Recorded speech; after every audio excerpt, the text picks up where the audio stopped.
Hello friends, હું છું અનિતા. આજે બનાવશું વઘારેલી ઈડલી.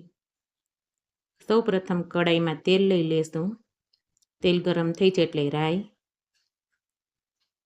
જીરું, હિંગ, હળદર, મરચાં અને લીમડો નાખી તેને સારી રીતે મિક્સ કરી લેશું.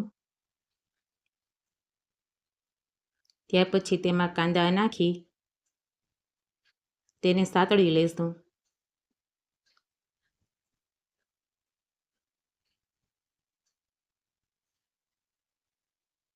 હવે તેમાં મીઠું,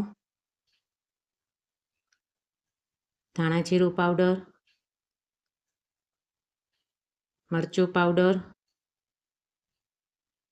અને સંભારનો મસાલો એડ કરી તેને સારી રીતે મિક્સ કરી લેશું.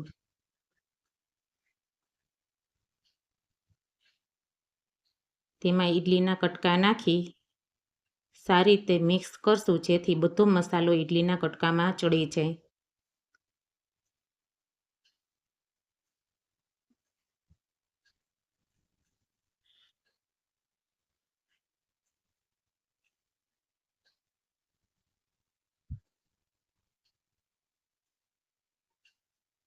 ગેસ બંધ કરી ધાણા ફફરાવી દેશું.